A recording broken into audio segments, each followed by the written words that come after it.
Hi, this is a great book to learn more about beavers. I got it from a library. A library was throwing books out. Can you believe it? It was so sad.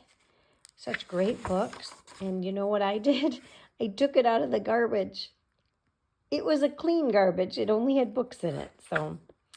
Um, Beaver Stream by Marilyn Holmer, illustrated by David Kahn.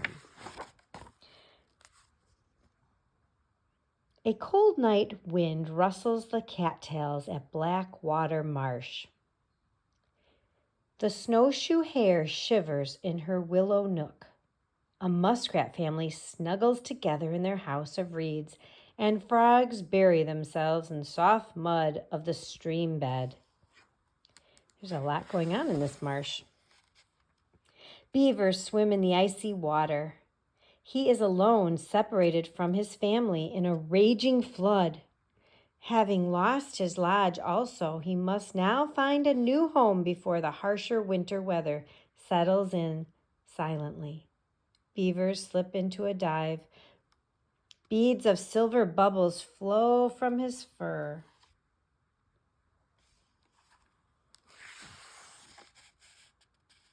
Swimming to the surface to check for danger, Beaver sniffs the air. He is not alone anymore. In the moonlight, he sees another beaver family busily preparing for winter. They plaster their lodge with mud to keep out chilling winds. Nearby, they stock a pile of branches and shrubs on the pond bottom.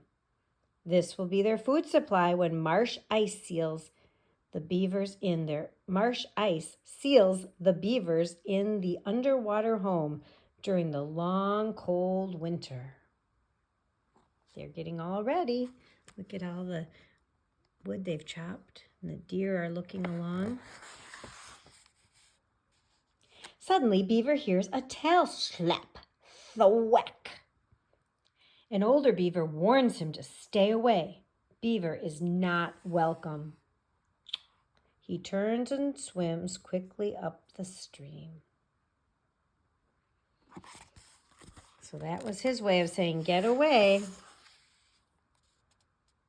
Around a bend behind a stand of cattails, the stream widens into a woodland pond. Aspen, Beaver's favorite food tree, grows along its banks. He circles the pond, listening. A lone coyote howls from the surrounding hills. Beaver waits, but only the wind sweeps through the trees. Can you do a coyote sound? Ice already clings to the reed grasses. There is much work to do and not enough time to build a snug lodge like the one he was raised in. He dives to the bottom of the pond and glides over to the bank. Beneath the roots of the trees, Beaver begins to dig an entrance to his bank burrow. Upward and upward to dry earth he will tunnel. At the tunnel's end, he will construct a sleeping room with a small air vent. Sounds like a neat little house. Beaver completes his new burrow in a few nights, very, very hungry. He floats to the surface of the pond and sniffs. He sniffs for signs of danger. Sensing it is safe, he clambers up the bank toward the aspen trees. He clips off a tender branch with his sharp teeth and eats the bark. Then he cuts another branch, clenching it in his teeth. He dives to the pond bottom near the entrance of his burrow.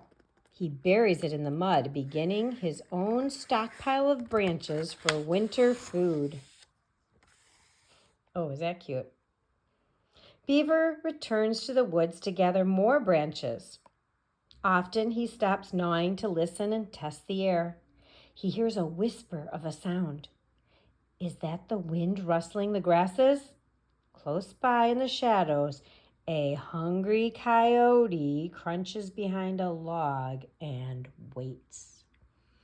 Beaver sniffs the rising wind. Suddenly, the coyote leaps. Too late. Seeing his enemy, Beaver dodges out of the way. He charges through the grasses to the water's edge and jumps in. Snapping at his heels, the coyote dashes in after him. Uh-oh, look at the little mouse running away too.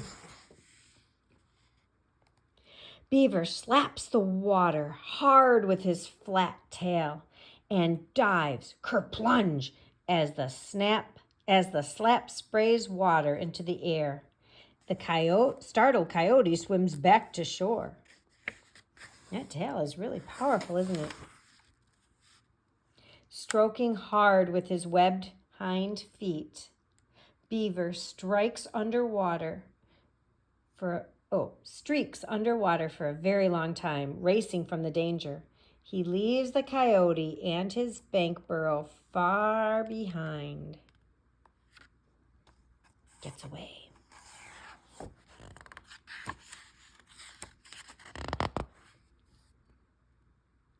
Finally, Beaver surfaces. He is in another strange place. A different wind funnels through the air, the trees, ripples the grasses. Lying still in the water, he sniffs the air. A scent he knows well. Beaver scent leads him to a beaver dam. He listens. He tests the odors of the pond.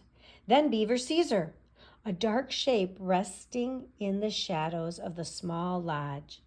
Cautiously, he approaches. As Beaver paddles closer, the stranger watches. Then she dives into the water and swims ever so slowly towards him. The moon sinks behind the trees. Its last slivers of light shines through the branches. Beaver and his new friend chatter happily as they playfully splash their tails. Beaver follows his friend to her lodge. Tomorrow they will begin to cut and store aspen branches for their food pile.